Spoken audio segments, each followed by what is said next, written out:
بسم اللہ الرحمن الرحیم۔ گھر میں غربت آنے کے اسباب۔ نمبر 1، رشتہ داروں سے بدسلوکی کرنا۔ نمبر 2، صبح سورج نکلنے تک سونا۔ نمبر 3، بیت الخلاء میں باتیں کرنا۔ نمبر 4، بائیں پیر سے پاجامہ پہننا۔ نمبر 5، غسل خانے میں پیشاب کرنا۔ نمبر 6، ٹوٹے ہوئے برتنوں میں کھانا کھانا یا پینا۔ نمبر 7، آمدنی سے زیادہ خرچ کرنا۔ نمبر 8، مغرب سے عشاء کے وقت کے درمیان سونا۔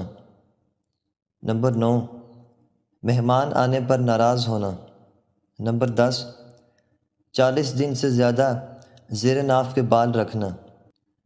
نمبر 11، دانت سے ناخن کاٹنا۔ نمبر 12، عورتوں کا کھڑے کھڑے بال باندھنا۔ نمبر 13، الٹا سونا۔ نمبر 14، قبرستان میں ہنسنا۔ نمبر 15، بغیر وضو کے قرآن مجید پڑھنا۔ نمبر 16، بے زبان جانوروں پر ظلم کرنا۔ نمبر 17، ہاتھ دھوئے بغیر کھانا کھانا۔ نمبر 18، کھڑے ہو کر پانی پینا۔